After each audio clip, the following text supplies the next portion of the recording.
America ആക്രമിച്ചാൽ മേഖലാ യുദ്ധം ഉറപ്പാണെന്ന Iran പരമോന്നത നേതാവ് ആയത്തുള്ള അലി ഖാംനയുടെ മുന്നറിയിപ്പിനിടെ പ്രതിസന്ധി പരിഹരിക്കാൻ നയതന്ത്ര നീക്കം സജീവം.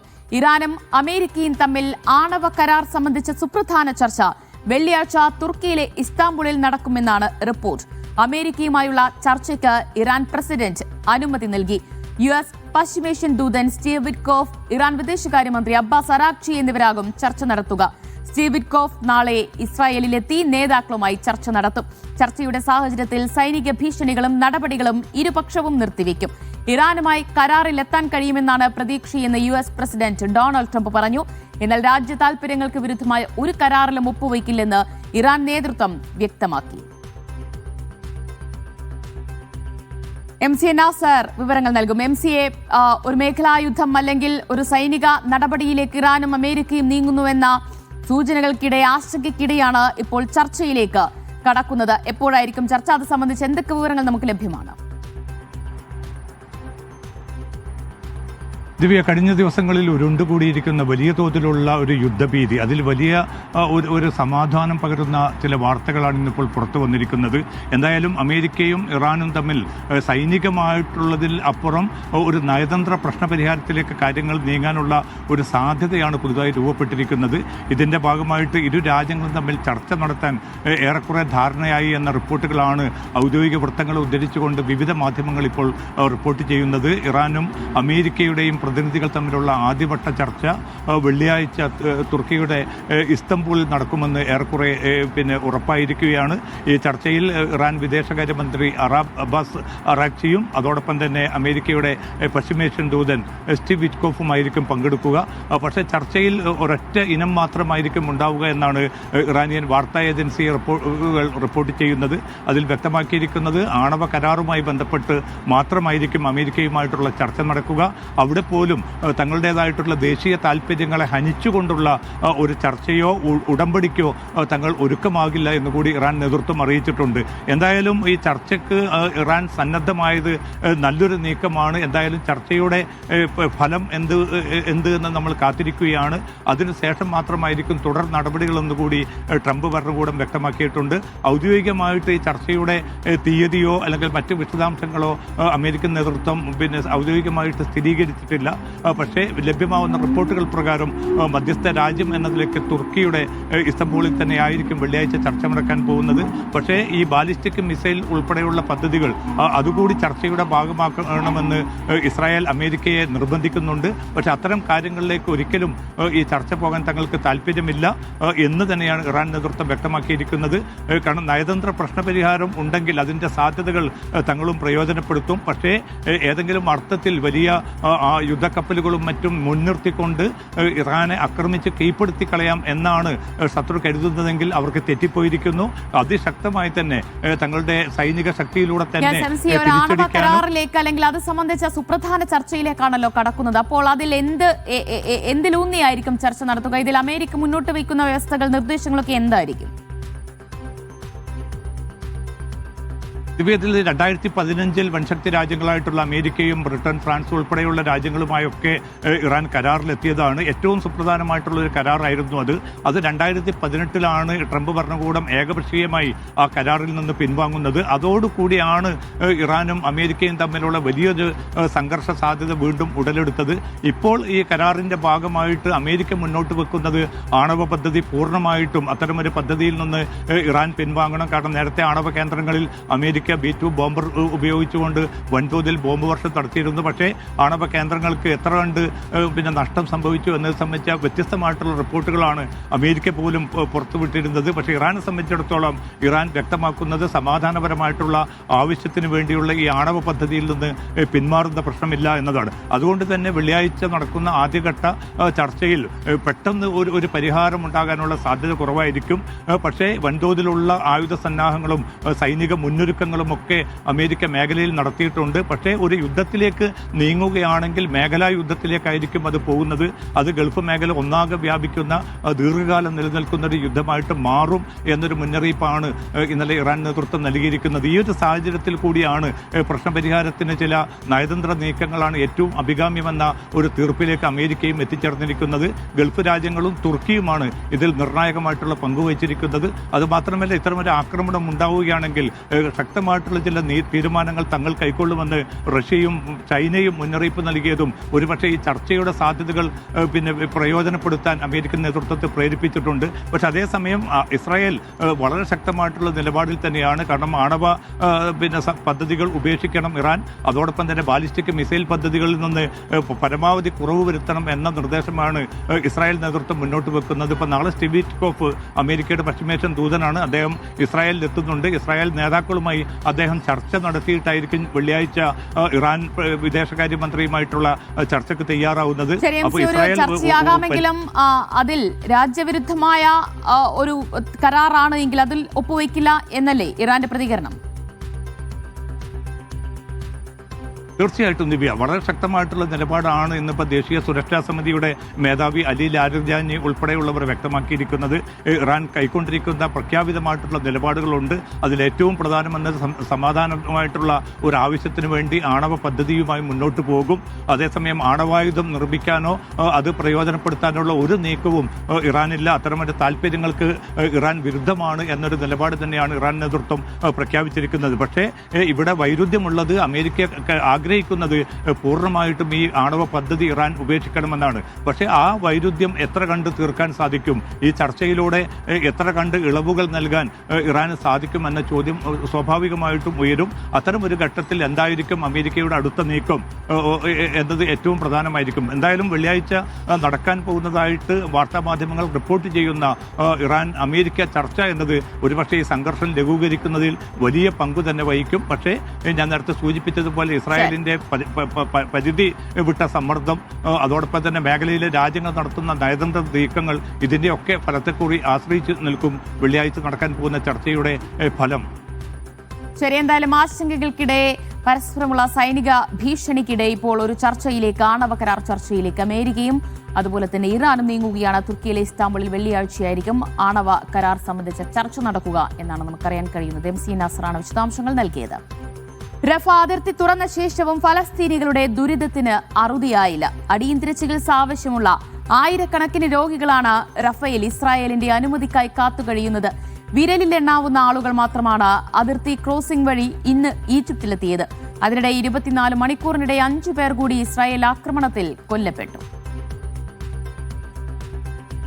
അബ്ബാസ് മുഹമ്മദ് വിവരങ്ങൾ നൽകും. അബ്ബാസ്, റഫ അതിർത്തി തുറന്നുവെങ്കിലും അതുകൊണ്ട് കാര്യമായ ഗുണം, നേട്ടം, മെച്ചം ഒന്നും തന്നെ ഗസയിലെ ജനങ്ങൾക്കില്ലെന്നാണോ റിപ്പോർട്ടുകൾ?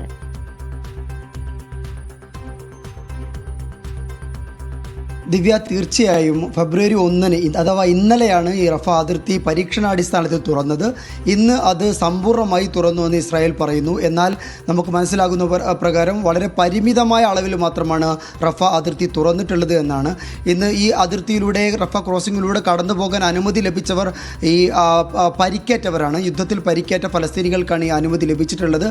50 പേർ ഇന്ന് ഈജിപ്തിലേക്ക് ഈ ആംബുലൻസുകൾ വഴി പോയി എന്നാണ് ഒരു ഈജിപ്ഷ്യൻ ഉദ്യോഗസ്ഥനെ ഉദ്ധരിച്ച് അൽ ജസീറ റിപ്പോർട്ട് ചെയ്തത്. ഏതായാലും അതിൻ്റെ കൂടെ തന്നെ ഇവരുടെ കൂടെയുള്ള 2 ബന്ധുക്കൾ, ഇങ്ങനെ ഒരു പരമാവധി 150 പേർ മാത്രമാണ് ഈ ഒരു ദിവസത്തിനിടെ ഗസയിൽ നിന്ന് ഈജിപ്തിലേക്ക് പോയിട്ടുള്ളത്. നമുക്ക് ഗസയിലെ സാഹചര്യങ്ങൾ അറിയാം. വളരെ അടിയന്തരമായ മെഡിക്കൽ ഇവാക്വേഷൻ നടക്കേണ്ട ഒരു സ്ഥലമാണ് ഗസ എന്ന് പറയുന്നത്. 20,000-ലേറെ പേരാണ് പരിക്കേറ്റ് ചികിത്സക്കായി, അടിയന്തര ചികിത്സക്കായി ഗസയിൽ കാത്തു കഴിയുന്നത്. അവർക്ക് പുറം ലോകവുമായി ബന്ധപ്പെടാൻ യാതൊരു തരത്തിലുള്ള മാർഗവുമില്ല. ഗസ നമുക്കറിയാം, അവിടെ വിമാനത്താവളമില്ല, എയർപോർട്ടില്ല, അങ്ങനെ തന്നെ പുറലോകവുമായിട്ട് സമ്പൂർണ്ണമായി ഒറ്റപ്പെട്ട് കഴിയുന്ന ഒരു പ്രദേശമായതുകൊണ്ട് തന്നെ റഫ അതിർത്തി തുറക്കുക, അതിലൂടെ സഞ്ചരിക്കുക എന്നുള്ളത് മാത്രമാണ് ഗസയിലെ മനുഷ്യർക്കുള്ള ഏക പുറലോകത്തെ ബന്ധിപ്പിക്കാനുള്ള ഏക മാർഗം. അതുകൊണ്ട് തന്നെ ഈ നിലവിൽ തുറന്നിട്ടുള്ള ഈ ക്രോസിങ്ങിലെ ഈ ആളുകളുടെ പോക്ക് മൂവ്മെൻറ്റ് വളരെ വേഗത്തിലാക്കണം.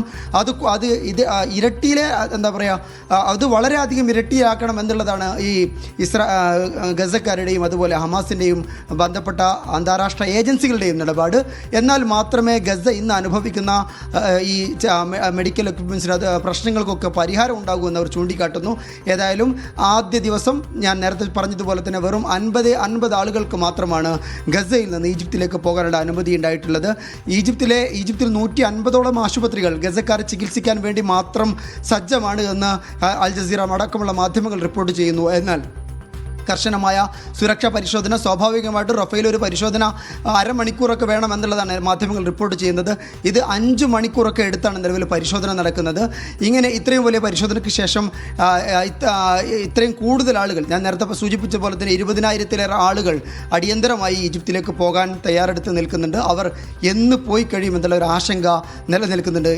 ഇതാണ് റഫ അതിർത്തി തുറന്ന ശേഷമുള്ള 1ാമത്തെ ദിവസത്തിൽ സംഭവിച്ചത്. അതോടൊപ്പം തന്നെ ഇസ്രായേലിൻ്റെ ആക്രമണം ഈ 1ാം ഘട്ട വെടിനിർത്തലിന് ശേഷവും തുടരുന്നു എന്നുള്ള വളരെ ദുഃഖകരമായ ഒരു വാർത്ത കൂടിയുണ്ട്. 24 മണിക്കൂറിനിടെ 5 പേരാണ് ഗസയിൽ കൊല്ലപ്പെട്ടത്.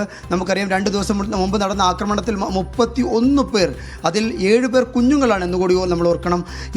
അത്രയും ആളുകളാണ് ഇവിടെ കൊല്ലപ്പെട്ടിട്ടുള്ളത്. ഈ ഒക്ടോബർ 11-ലെ വെടിനിർത്തൽ കരാറിന് ശേഷം മാത്രം 526 തുറന്നുവെങ്കിലും അതുവഴി ഈ രോഗികൾ മാത്രം ചികിത്സാ ആവശ്യങ്ങൾക്ക് മാത്രമാണോ ആളുകളെ കടത്തിവിടുന്നത്? മറ്റ് സഹായ വസ്തുക്കൾ നമുക്കറിയാം, പുറത്ത് ട്രക്കുകൾ, സഹായ വസ്തുക്കളുമായുള്ള ട്രക്കുകളൊക്കെ ഇങ്ങനെ കത്തുകിടക്കുന്ന കാഴ്ചകളൊക്കെ നമ്മൾ കണ്ടിട്ടുണ്ട്. അതൊക്കെ അകത്തേക്ക് കടത്തിവിട്ട് തുടങ്ങിയിട്ടുണ്ടോ? ഇല്ല. നിലവിൽ ഈ പേഷ്യൻസിനെ, രോഗികളെ മാത്രമാണ് ഇന്ന് കടത്തിവിട്ടിട്ടുള്ളത്. പല മാധ്യമങ്ങളും റിപ്പോർട്ട് ചെയ്യുന്ന പ്രകാരം ഈജിപ്തിലെ നിലനിൽക്കുന്ന വലിയ മെഡിക്കൽ ഇവാക്വേഷൻ, അതുപോലെ ഭക്ഷണവുമായി ബന്ധപ്പെട്ട കാര്യങ്ങൾ, ഇങ്ങനെയുള്ള വലിയ ട്രക്കുകൾ, ഈ ഭക്ഷണ സാമഗ്രികളൊക്കെ വഹിച്ച് വലിയ ട്രക്കുകൾ അവിടെ കാത്തു കിടക്കുന്നുണ്ട്. അതിൻ്റെ ഇൻസ്പെക്ഷൻ നടക്കുകയാണെന്നുള്ള ചില മാധ്യമങ്ങൾ റിപ്പോർട്ട് ചെയ്യുന്നുണ്ട്. എന്നാൽ അത്തരത്തിലുള്ള ഒരു എയ്ഡ് മൂവ്മെൻറ്റും, ട്രക്കുകളുടെ എയ്ഡ് മൂവ്മെൻറ്റും ഇതുവരെ ഇസ്രായേൽ ഇന്ന് അനുവദിച്ചിട്ടില്ല. വരും ദിവസങ്ങൾ അത് ഉണ്ടാകുമെന്നുള്ളതാണ് നമ്മുടെ ഒരു പ്രതീക്ഷ. കാരണം ഭക്ഷണമില്ലാതെ, മരുന്നില്ലാതെ, ചികിത്സ കിട്ടാതെയൊക്കെ കഷ്ടപ്പെടുന്ന ഒരു ജനതയാണ് ഗസ എന്ന് നമുക്കറിയാം. ഈ വലിയ ട്രക്കുകളുടെ മൂവ്മെൻറ്റ് കൂടി സാധ്യമായാൽ മാത്രമേ ഗസയിൽ നമ്മൾ ഉദ്ദേശിച്ച അർത്ഥത്തിലുള്ള റഫ അതിർത്തി തുറന്നുകൊണ്ടുള്ള പ്രയോജനം ഉണ്ടാവുകയുള്ളൂ. നമുക്ക് ഗസയെ പുനർനിർമ്മിക്കേണ്ടത് ആണ് അടുത്ത ഘട്ടത്തിലുള്ള ഒരു ഉത്തരവാദിത്തം, ആഗോള സമൂഹത്തിന് ഉത്തരവാദിത്തമെന്ന് നമുക്കറിയാം. അതുകൊണ്ട് തന്നെ അത് നടക്കണമെങ്കിൽ വലിയ എയ്ഡ് മൂവ്മെൻറ്റുകൾ, ട്രക്കുകളുടെ മൂവ്മെൻറ്റുകൾ നടക്കേണ്ടതുണ്ട്. അതിൽ ഇവിടെയുള്ള ഈജിപ്തിലുള്ള വെയർ ഹൗസുകളിൽ ഇങ്ങനെ നിറയെ സാധന സാമഗ്രികളുമായി ട്രക്കുകൾ കാത്തു കിടപ്പാണ്. റഫ അതിർത്തി ട്രക്കുകൾക്ക് തുറക്കുന്നതും കാത്ത് എന്നാണ് അന്താരാഷ്ട്ര മാധ്യമങ്ങൾ റിപ്പോർട്ട് ചെയ്യുന്നത്. അത് ഏതായാലും ഇന്നുണ്ടായിട്ടില്ല, വരും ദിവസങ്ങൾ ഉണ്ടാകുമെന്നാണ് നമ്മുടെ പ്രതീക്ഷ. അതോടുകൂടെ ഞാൻ നേരത്തെ പറഞ്ഞതുപോലെ ഈ ഗസയിലെ ആക്രമണം തുടർന്നുകൊണ്ടൊരു സാഹചര്യത്തിൽ ഒക്ടോബർ 11 ശേഷമുള്ള 115 ദിവസത്തിൽ 98 ദിവസവും ഇസ്രായേൽ ഗസയിൽ ആക്രമണം നടത്തി എന്നുള്ളതാണ്. അഥവാ ഈ ഒരു സമയത്താണ് 526 പേർ കൊല്ലപ്പെടുന്ന സാഹചര്യം ഉണ്ടായത്. ഒരു വെടിനിർത്തൽ കരാറിന് എന്തുമാത്രം ഒരു പ്രാധാന്യമാണ്, എന്തുമാത്രം ഗൗരവമാണ് ഇസ്രായേൽ ഭരണകൂടം, ഇസ്രായേൽ സേന കാണിക്കുന്നത് എന്നുള്ളതിൻ്റെ വ്യക്തമായ ഉദാഹരണം കൂടിയാണിത്. ഇതുവരെ ആകെ കൊല്ലപ്പെട്ടവരുടെ എണ്ണം 72,000 കവിയുന്നു. പരിക്കേറ്റവരുടെ എണ്ണം 1,71,000 കവിയുന്നു. ഇങ്ങനെ ഒരു സങ്കടത്തിൻ്റെയും ദുരിതത്തിൻ്റെയും ഒക്കെ തീരാക്കടലിൽ നിൽക്കുന്ന ഗസക്കാർക്ക് റഫ അതിർത്തി തുറക്കുക എന്ന് പറയുന്നത് അവിടെ പ്രതീക്ഷയുടെ ഒരു നേരിയ തുരുത്താണ്. ആ തുരുത്തിൽ റഫ അതിർത്തി തുറന്നുവെങ്കിലും ഫലസ്തീനികളുടെ ദുരിതത്തിന് യാതൊരു അറുതിയുമില്ല. ആയിരക്കണക്കിന് രോഗികൾ ഈജിപ്തിലേക്ക് പോകാനായി റഫ അതിർത്തിക്ക് പുറം ഗസയിൽ കാത്തുകിടക്കുന്ന കാഴ്ചയാണ് കാണാൻ കഴിയുന്നത്. അബ്ബാസ് മുഹമ്മദാണ് വിശദാംശങ്ങൾ നൽകിയത്. മറ്റു വാർത്തയിലേക്ക്. ഗസയിലെ ഫലസ്തീൻ ജനതയ്ക്ക് കൂടുതൽ സഹായം എത്തിക്കാനുള്ള ഭരണകൂടത്തിന്റെ ആഹ്വാനം ഏറ്റെടുത്ത് സൗദി ജനത. ക്യാമ്പയിൻ ആരംഭിച്ചതോടെ ഗസയ്ക്കായുള്ള ഫണ്ട് ശേഖരണം 1800 കോടി രൂപ പിന്നിട്ടു. 24 ലക്ഷം പേരാണ് ഇതിനകം സഹായം നൽകിയത്. സഹായം വർദ്ധിപ്പിക്കാൻ രാജ്യത്തെ ബിസിനസ് പ്രമുഖരോടും ആവശ്യപ്പെട്ടിട്ടുണ്ട്. ഇസ്രായേൽ വംശഹത്യക്ക് പിന്നാലെ ഗസയെ ചേർത്ത് നിർത്തുകയാണ് സൗദി അറേബ്യ. ഗസയിലെ ഫലസ്തീൻ ജനതയുടെ സഹായത്തിനായി രാജ്യം ആരംഭിച്ച ഫണ്ട് ശേഖരണത്തിൽ ഇന്ന് ഉച്ചവരെ ലഭിച്ച തുക 741 മില്യൺ റിയാലാണ്, ഏതാണ്ട് 1800 കോടി രൂപ.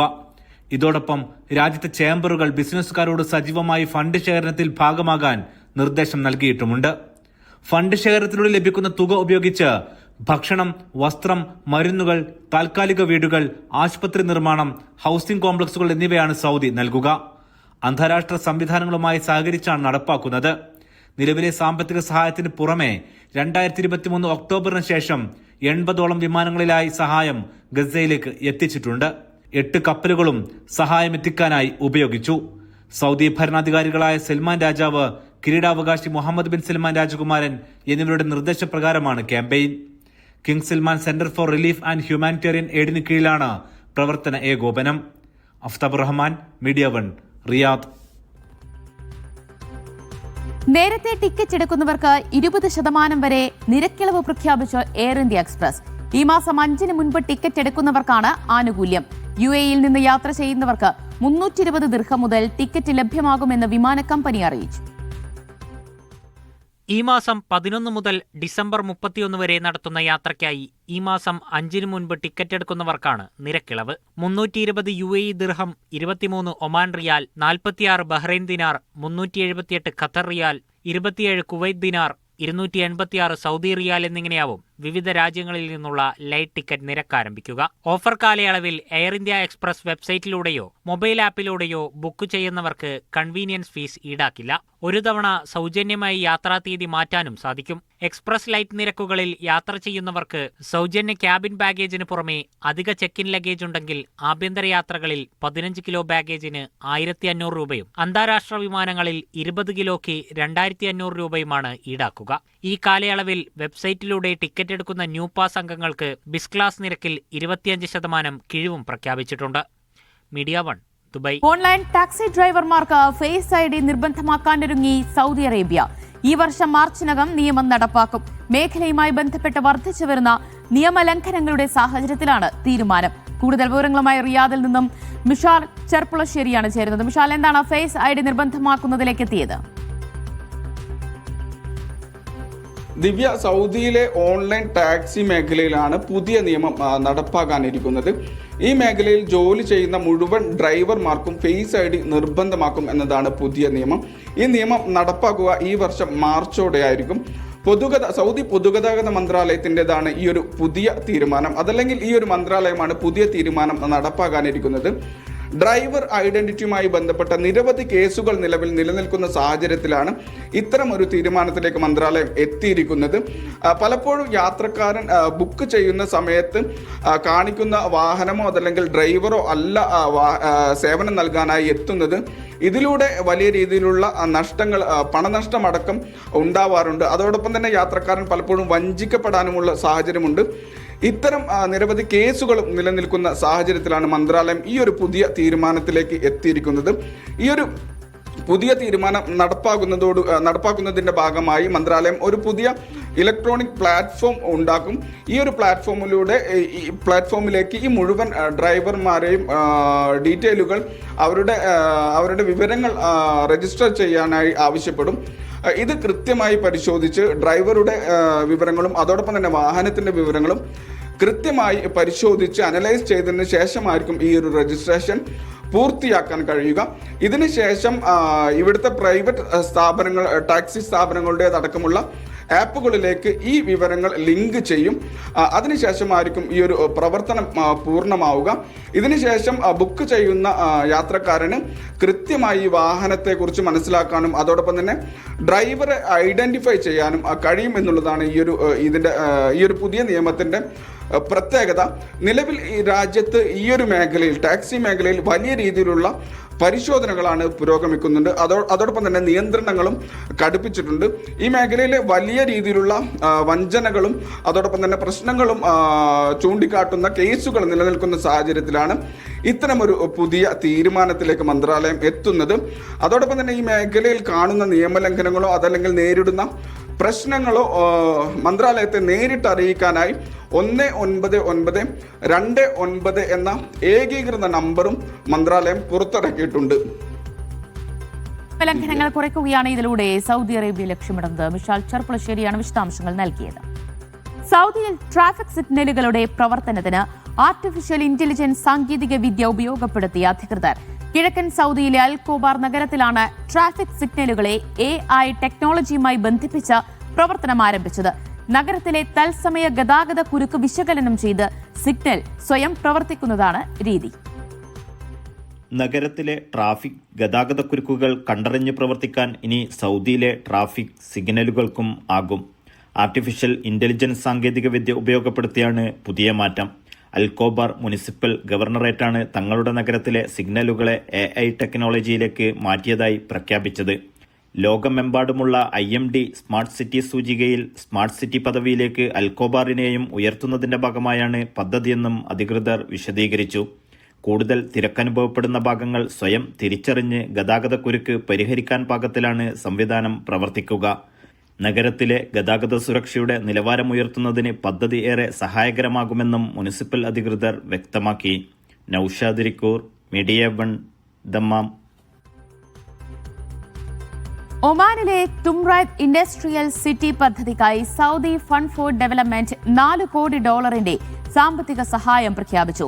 മസ്കറ്റിൽ നടന്ന ചടങ്ങിൽ ഒമാൻ ധനമന്ത്രി സുൽത്താൻ സലീം അൽ ഹബ്സിയും Saudi fund CEO Sultan bin Abdul Rahman al മുർഷിദും ചേർന്ന് ഇത് സംബന്ധിച്ച ധാരണാപത്രത്തിൽ ഒപ്പുവെച്ചു. ദോഫാർ ഗവർണറേറ്റിലെ തുംറൈത്ത് വിലായത്തിൽ 40 ലക്ഷം ചതുരശ്ര മീറ്റർ വിസ്തൃതിയിൽ അത്യാധുനിക സൗകര്യങ്ങളോടെയാണ് വ്യവസായ നഗരം ഒരുങ്ങുന്നത്.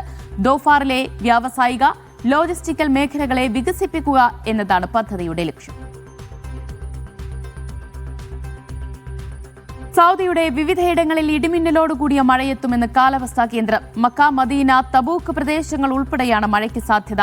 തെക്കു പടിഞ്ഞാറൻ ഉയർന്ന പ്രദേശങ്ങളിൽ മൂടൽമഞ്ഞിനും സാധ്യതയെന്ന് സൗദി ദേശീയ കാലാവസ്ഥാ കേന്ദ്രം മുന്നറിയിപ്പ് നൽകി. സൗദിയിലെ 7 ഇടങ്ങളിൽ ഇന്ന് ഇടിമിന്നലോട് കൂടിയ മഴയെത്തുമെന്നാണ് ദേശീയ കാലാവസ്ഥാ കേന്ദ്രത്തിന്റെ മുന്നറിയിപ്പ്. മക്ക, മദീന, തബൂക്ക്, ഹായിൽ, അൽജോഫ് എന്നിവിടങ്ങളിലാണ് മഴയെത്തുക. അൽബഹ പ്രവിശ്യയിലും വടക്കൻ അതിർത്തി പ്രദേശങ്ങളിലും മഴ മുന്നറിയിപ്പുണ്ട്. ഈ പ്രദേശങ്ങളിൽ ശക്തമായ പൊടിക്കാറ്റിനും സാധ്യതയുണ്ട്. കിഴക്കൻ പ്രവിശ്യയുടെ ചില ഭാഗങ്ങളിലും രാജ്യത്തിന്റെ തെക്കു പടിഞ്ഞാറൻ ഉയർന്ന പ്രദേശങ്ങളിലും മൂടൽമഞ്ഞ് രൂപപ്പെടാനും സാധ്യതയുണ്ട്.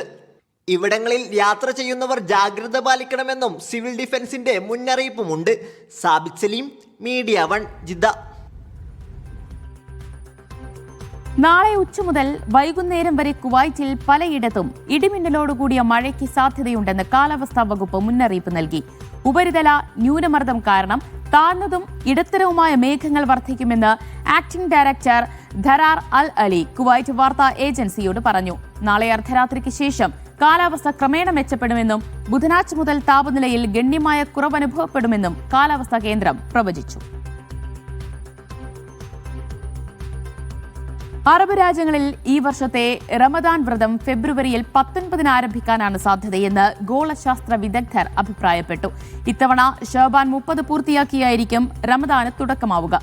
13 മണിക്കൂറിൽ കൂടുതലായിരിക്കും ആദ്യ ദിവസങ്ങളിലെ വ്രതാനുഷ്ഠാന സമയമെന്നും ഗോളശാസ്ത്ര വിദഗ്ധർ പറഞ്ഞു. ഗോളശാസ്ത്ര വിദഗ്ധർ നൽകുന്ന സൂചനയനുസരിച്ച് സൗദി ഉൾപ്പെടെയുള്ള അറബ് രാജ്യങ്ങളിൽ ഈ വർഷം ഫെബ്രുവരി 19 വ്യാഴാഴ്ച റമദാൻ വ്രതം ആരംഭിക്കാനാണ് സാധ്യത. ചൊവ്വാഴ്ച സൂര്യാസ്തമന സമയത്ത് ചന്ദ്രൻ സൂര്യനേക്കാൾ മുൻപോ അല്ലെങ്കിൽ തൊട്ടു പിന്നാലെയോ അസ്തമിക്കും. ഇതിനാൽ ടെലസ്കോപ്പിലൂടെയോ നഗ്നനേത്രങ്ങൾ കൊണ്ടോ മാസപ്പിറവി കാണാനാകില്ലെന്നാണ് ശാസ്ത്രീയ വിലയിരുത്തൽ. അറബ് ഇസ്ലാമിക രാജ്യങ്ങളിലെവിടെയും ചൊവ്വാഴ്ച ചന്ദ്രനെ കാണാൻ സാധിക്കാത്ത സാഹചര്യത്തിൽ ബുധനാഴ്ച ഷഅബാൻ 30 പൂർത്തിയാക്കി വ്യാഴാഴ്ച റമദാൻ 1 ആകും. മാർച്ച് 20 ഈദുൽ ഫിത്തർ ആഘോഷിക്കാനാണ് സാധ്യതയെന്നും ഗോളശാസ്ത്ര വിദഗ്ധർ പറയുന്നു. എന്നാൽ മാസപ്പിറവി ദർശനത്തെ അടിസ്ഥാനമാക്കിയായിരിക്കും ഓരോ രാജ്യങ്ങളിലും റമദാൻ വ്രതവും ഈദുൽ ഫിത്തറും പ്രഖ്യാപിക്കുക.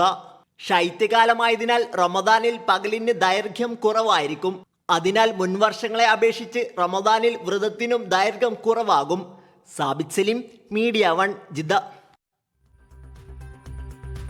ഭക്ഷ്യമേഖലയിൽ UAE ഇന്ത്യ പങ്കാളിത്തം ശക്തിപ്പെടുത്താൻ നടപടികൾ ഊർജിതമാക്കുന്നു. UAEയുടെ ഭക്ഷ്യസുരക്ഷാ സംവിധാനമായ UAE food cluster Dubai multi community സെന്ററുമായി സഹകരിച്ച് ഇതിനായി ഉന്നതതല യോഗം ചേർന്നു. ദുബായിൽ നടന്ന ഗൾവുഡ് പ്രദർശനത്തിന് പിന്നാലെയായിരുന്നു യോഗം. കേന്ദ്ര ഭക്ഷ്യ സംസ്കരണ മന്ത്രാലയത്തിലെ മുതിർന്ന ഉദ്യോഗസ്ഥർ, ഇന്ത്യൻ കോൺസുൽ ജനറൽ, UAE സർക്കാർ സ്ഥാപനങ്ങൾ, ഇരു രാജ്യങ്ങളിലെയും പ്രമുഖ സ്വകാര്യ മേഖലയിലെ പങ്കാളികൾ എന്നിവർ യോഗത്തിൽ പങ്കെടുത്തു. വാണിജ്യ നറുക്കെടുപ്പ് കൃത്രിമ കേസിൽ കുവൈറ്റിൽ ക്രിമിനൽ കോടതി കർശന ശിക്ഷകൾ വിധിച്ചു. വാണിജ്യ വ്യവസായ മന്ത്രാലയം ജീവനക്കാരനും ഫ്രീ ഓഫേഴ്സ് വിഭാഗം തലവനുമായ ഒന്നാം പ്രതി ഉൾപ്പെടെ 19 പേർക്ക് 10 വർഷം തടവും 30 ലക്ഷം കുവൈറ്റ് ദിനാർ പിഴയും കോടതി വിധിച്ചു. കേസിലെ 28 പ്രതികൾക്ക് 4 വർഷം തടവും ശിക്ഷ വിധിച്ചപ്പോൾ 36 പേരെ കോടതി വെറുതെ വിട്ടു. പൊതുപദവി ദുരുപയോഗം ചെയ്ത് വ്യക്തിപരമായ നേട്ടത്തിനായി നറുക്കെടുപ്പുകൾ കൃത്രിമമായി നടത്തിയെന്ന് കോടതി നിരീക്ഷിച്ചു. ഖുറം നാച്ചുറൽ പാർക്കും ആമിറാത്ത് പബ്ലിക് പാർക്കും താൽക്കാലികമായി അടച്ചിടുന്നതായി മസ്കറ്റ് മുനിസിപ്പാലിറ്റി അറിയിച്ചു. വികസന പ്രവർത്തനങ്ങളുടെ അറ്റകുറ്റപ്പണികൾക്കായാണ് അടച്ചിടുന്നത്. ഇരു പാർക്കുകളും നവീകരിക്കുകയാണെന്നും പണി പൂർത്തിയാകുന്ന പക്ഷം ഉടൻ തുറന്ന് പ്രവർത്തിക്കുമെന്നും മുനിസിപ്പാലിറ്റി അറിയിച്ചു. 1 മാസം നീണ്ടുനിന്ന മസ്കറ്റ് നൈറ്റ്സിന്റെ പ്രധാന വേദികൾ കൂടിയായിരുന്നു ഇരു പാർക്കുകൾ. ഡിജിറ്റൽ ലോകത്തിന്റെ ഭാവിയും വർത്തമാനവും ചർച്ച ചെയ്ത് ടെക് സമ്മേളനമായ വെബ് സമ്മിറ്റ്. ഷൈഖ മോസ അടക്കമുള്ള പ്രമുഖർ ദോഹയിൽ നടക്കുന്ന സമ്മിറ്റിന്റെ 2ാം ദിവസത്തിൽ സംസാരിച്ചു. സമ്മിറ്റിന്റെ 3ാമത്തെ എഡിഷനാണ് ഇത്തവണത്തേത്. Too often we talk about technology, we tell the story selectively. പുതുമകളുടെ ഭാഷയും ഭൂമിശാസ്ത്രവും രൂപവും പലതാണ് എന്നായിരുന്നു ഖത്തർ ഫൗണ്ടേഷൻ ചെയർപേഴ്സൺ ഷെയ്ഖ മോസയുടെ സംസാരത്തിന്റെ കാതൽ. ആൽഗോരിതം ഉണ്ടാകുന്നത് അൽഖവാരിസ്മിയിൽ നിന്നും ആധുനിക സൈബർ സെക്യൂരിറ്റിയുടെ ഉത്ഭവം അൽകിന്ദിയിൽ നിന്നുമാണെന്നും അവർ ചൂണ്ടിക്കാട്ടി. Algorithm comes from Al-Khwarizmi. The foundations of modern cybersecurity trace back to Al-Kindi. Tech മേഖലയിൽ ജോലി ചെയ്യുന്ന ലോകത്തുടനീളമുള്ള ആളുകളെ ഒന്നിച്ചു കിട്ടുന്ന വേദിയാണിതെന്ന് വെബ് സമ്മിറ്റിനെത്തിയവർ പ്രതികരിച്ചു. The most intake, well, so far for me it's the people. It's connecting with people even before the summit starts. That's the most important thing, because if you just come and wait and hope in good luck, nothing will happen.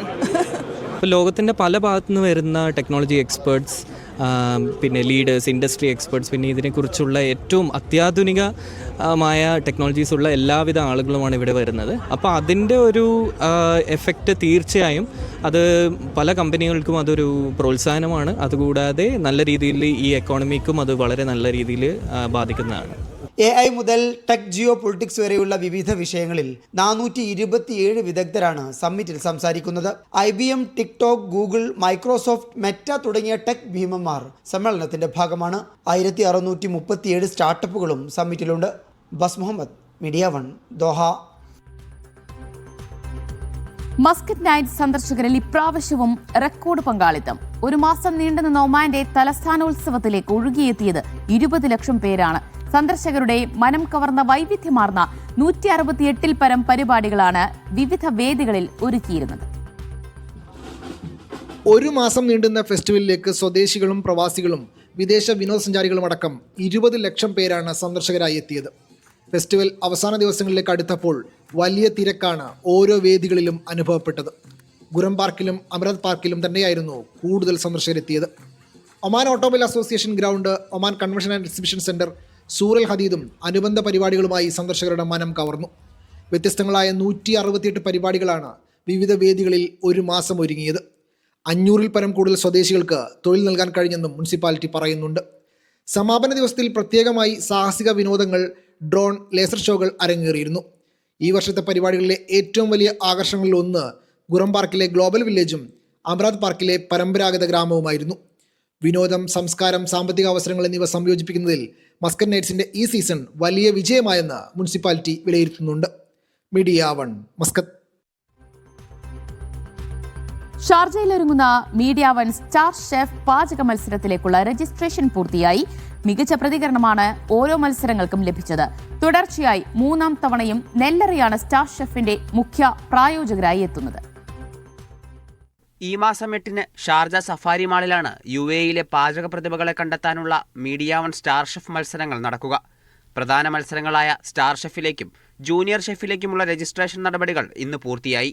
നിരവധി പേരെ ആകർഷിക്കുന്ന പൊറോട്ട തീറ്റ മത്സരം, പൊറോട്ടയിൽ പുതിയ പരീക്ഷണങ്ങൾ നടത്തുന്ന parotta Pro Max മത്സരങ്ങളുടെ registration തുടരും. ഇത്തവണയും നെല്ലറയാണ് മീഡിയ 1 സ്റ്റാർ ഷെഫിന്റെ പ്രധാന പ്രായോജകർ. കഴിഞ്ഞ 3 വർഷം തുടർച്ചയായി നമ്മുടെ സ്റ്റാർ ഷെഫ് എന്ന് പറയുന്ന ഒരു പ്രോഗ്രാമിൽ നെല്ലറ പാർട്ടിസിപ്പേറ്റ് ചെയ്യുന്നുണ്ട്, സഹകരിച്ചു പോകുന്നുണ്ട്. അതിൽ വളരെ സന്തോഷമുണ്ട്. മീഡിയ വണ്ണിനെ പറ്റി പറയുകയാണെങ്കിൽ ഗൾഫ് റീജിയനിൽ വളരെയധികം പ്രസൻസ് ഉള്ള ഒരു മീഡിയയാണ്. അപ്പോൾ ആ നിലക്ക് തന്നെ നമുക്ക് അങ്ങനെ പാർട്ടിസിപ്പേറ്റ് ചെയ്യുന്നതിൽ വളരെയധികം സന്തോഷമുണ്ട്. വളരെ സന്തോഷമുണ്ട്. കാരണം മീഡിയ വണ്ണായിട്ട് നല്ല ഒരുപാട് അസോസിയേറ്റ് ഉണ്ട്. അപ്പോൾ സ്റ്റാർ ഷെഫ് എന്നൊരു പ്രോഗ്രാം ഈ വരുന്ന 8-ാം തീയതി ദുബായിൽ നടക്കുന്നുണ്ട്. അത് ശരിക്കും പ്രായോജകരാകുന്ന ഇത് 3ാം തവണയാണ്. അപ്പോൾ നമ്മളെ വെച്ചോളം നെല്ലറ ബ്രാൻഡിങ്ങിന് ഒരുപാട് ഗുണങ്ങൾ ചെയ്തിട്ടുണ്ട്. അപ്പോൾ ഈ ഒരു നിമിഷത്തിൽ എല്ലാവിധ ഭാവുകളും ആശംസയും നേരെയാണ്.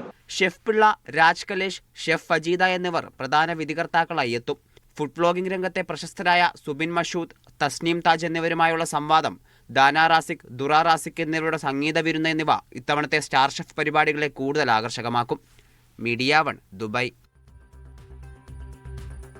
50 വർഷം പിന്നിടുന്ന അബുദാബി ഇന്ത്യൻ സ്കൂളിന്റെ ഗോൾഡൻ ജൂബിലി ആഘോഷങ്ങൾക്ക് തുടക്കമായി. UAE സഹിഷ്ണുതാ മന്ത്രി ഷെയ്ഖ് നഹ്യാൻ 1 വർഷം നീളുന്ന ആഘോഷങ്ങൾ ഉദ്ഘാടനം ചെയ്തു.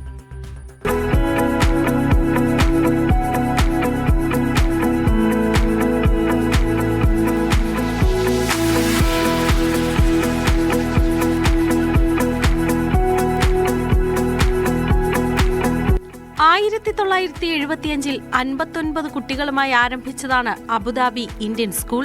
ഇന്ന് വർഷം തോറും 5000-ഓളം കുട്ടികൾക്ക് വിദ്യാഭ്യാസം നൽകുന്നു. ലോകത്തെമ്പാടുമായി 2 ലക്ഷത്തോളം പൂർവ്വ വിദ്യാർത്ഥികളുണ്ട്. സ്കൂൾ ചെയർമാൻ MA യൂസഫ് അലിയുടെ സാന്നിധ്യത്തിലായിരുന്നു ഗോൾഡൻ ജൂബിലി ഉദ്ഘാടന ചടങ്ങ്. UAEയും ഇന്ത്യയും തമ്മിലെ മികച്ച ആത്മബന്ധത്തിന്റെ പ്രതീകമാണ് അബുദാബി ഇന്ത്യൻ സ്കൂളെന്ന് UAE മന്ത്രി ഷെയ്ഖ് നഹ്യാൻ പറഞ്ഞു.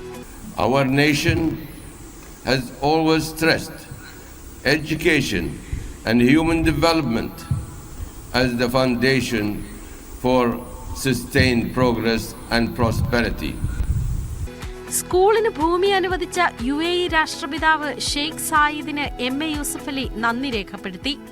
Abu Dhabi Indian School is a testimony to the historical relationship and strong friendship between India and United Arab Emirates.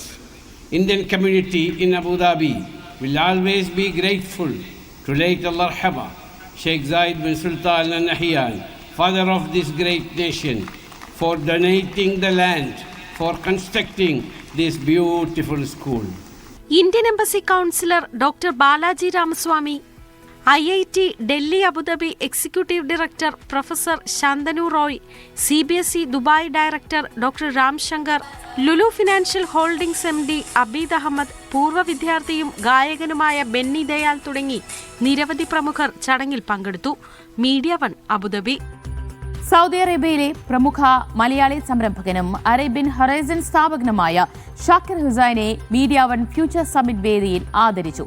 Jeddah chamber of കൊമേഴ്സിന്റെ സാമ്പത്തിക സമിതി അംഗമായി തെരഞ്ഞെടുക്കപ്പെട്ടതിനായിരുന്നു ആദരം. 3 പതിറ്റാണ്ടിനടുത്ത് സൗദിയിൽ നിക്ഷേപകർക്ക് സഹായം നൽകുന്ന അറേബ്യൻ ഹൊറൈസൺ മേധാവിയാണ് Shakir Hussain. Media one CEO Mushtaq Ahmed memento കൈമാറി. GCC general manager Sowab Ali, Saudi manager Ahmed Rashid, marketing manager Hasanul Banna എന്നിവർ സംബന്ധിച്ചു. ലോജിസ്റ്റിക്സ് രംഗത്തെ GCCയിലെ മുൻനിര സ്ഥാപനമായ WLS ബഹ്റൈനിൽ പ്രവർത്തനം ആരംഭിച്ചു. ഹിദ് അവന്യൂസിൽ ആരംഭിച്ച സ്ഥാപനത്തിന്റെ ഉദ്ഘാടന ചടങ്ങിൽ നിരവധി പേർ പങ്കെടുത്തു. ഗൾഫ് മേഖലയിൽ ലോജിസ്റ്റിക് രംഗത്ത് 28 വർഷത്തെ പ്രവർത്തന പാരമ്പര്യമുള്ള WLSന്റെ ബഹ്റൈനിലെ office executive director Musab Abdurahman Al Ghamidi, global logistics director Arun Kanickal Alex, global operations director Monson Chacko Eesho എന്നിവർ ചേർന്നാണ് ഉദ്ഘാടനം ചെയ്തത്. സൗദി അറേബ്യയിൽ 6 ബ്രാഞ്ചുകളുള്ള WLSന്റെ ബഹ്റൈനിലെ ആദ്യ ശാഖയാണ് പ്രവർത്തനം ആരംഭിച്ചത്. ചടങ്ങിൽ regional manager Sheikh Muhammad Fazalulla, branding manager Vishal Thomas, sales manager Antony Joseph എന്നിവരും സന്നിഹിതരായിരുന്നു. ലോജിസ്റ്റിക് രംഗത്തെ വിവിധ സേവനങ്ങൾ ഏറ്റവും മികച്ച ഗുണനിലവാരത്തോടെ ഉപഭോക്താക്കൾക്കായി ലഭ്യമാക്കുമെന്ന് മാനേജ്മെന്റ് പ്രതിനിധികൾ പറഞ്ഞു.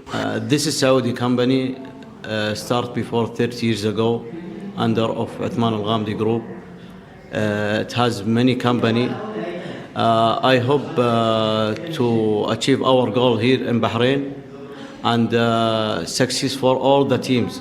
WLS differs from others is like we don't subcontract anything. We have our own fleet of transportation, custom clearance, our own terminals and everything. So we don't subcontract anything. So in costing wise, we'll be the best in the market.